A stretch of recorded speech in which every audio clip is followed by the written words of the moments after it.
Your brown eyes shimmered in the light of the night as we stood silently in the rain, your tall, slender figure perfectly lit up.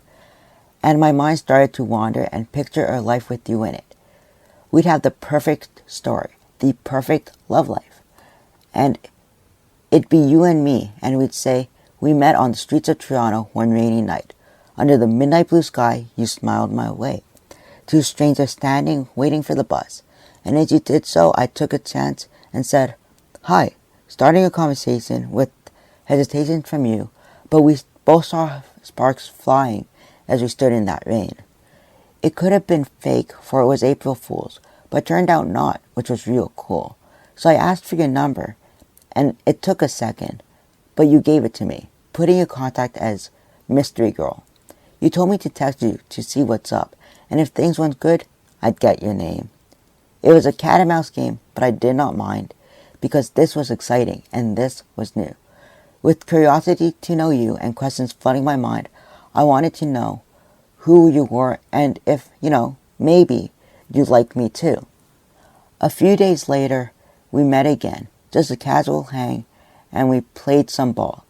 You put me in my place because I thought I was Michael Jordan, which was far from the truth because I lost every game I played against you.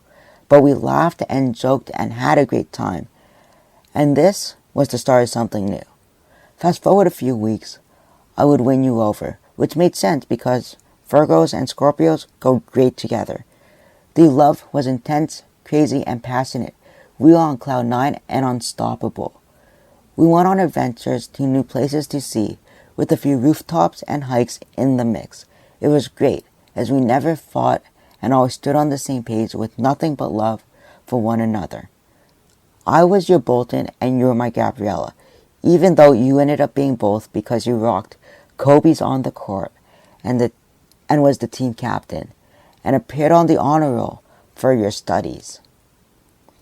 I was the lucky one to have won you over, because a guy like me and a girl like you should have been like a T-Bird and some regular chick, but we were Danny and Sandy, and as our two worlds collided, we were defying the odds and becoming the it couple that everyone envied. I was your Prince Charming, and you were my Cinderella. We would live happily ever after.